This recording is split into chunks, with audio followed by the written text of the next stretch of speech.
Hey everybody, another instructional video. Here we have the MLToys emergency lighting kit.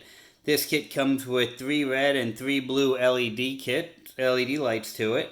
The control box, an extension cord for all the lights. Battery is not included. It requires a 12-volt power source.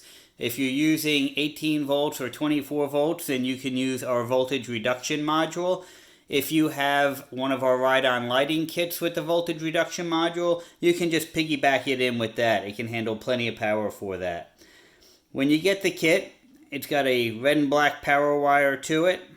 And if you want to know what color all the lights are, because they look the same when they're not turned off, you can test power it up and mark the lights if you want. It doesn't seem to matter to everybody what they have. And let's see if I can get this. Just hold these on here. It won't zap me, I promise. Probably not. There. I'll know I get it when I see the power lights on the on-off switch lit up. And now I can test my lights out. If you ever have one string of lights go out, it's because they are in series. So all the blue are in series together and all the red are in series. These are LEDs. They barely ever blow.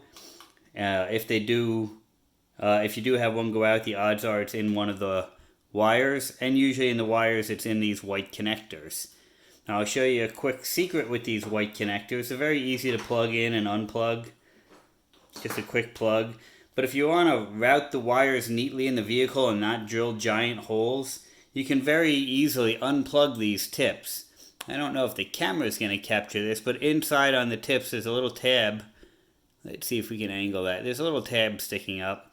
And all I got to do, I've got a small drill bit here, is push down, and now I can pull one wire out.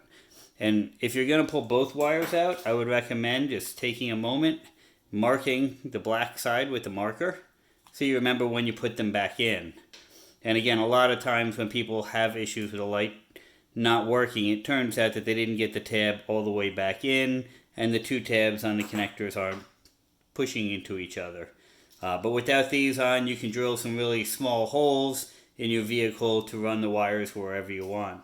And that's all there is to this kit. It's a really easy upgrade to do and provides a lot of fun and excitement. So, go fast, everybody.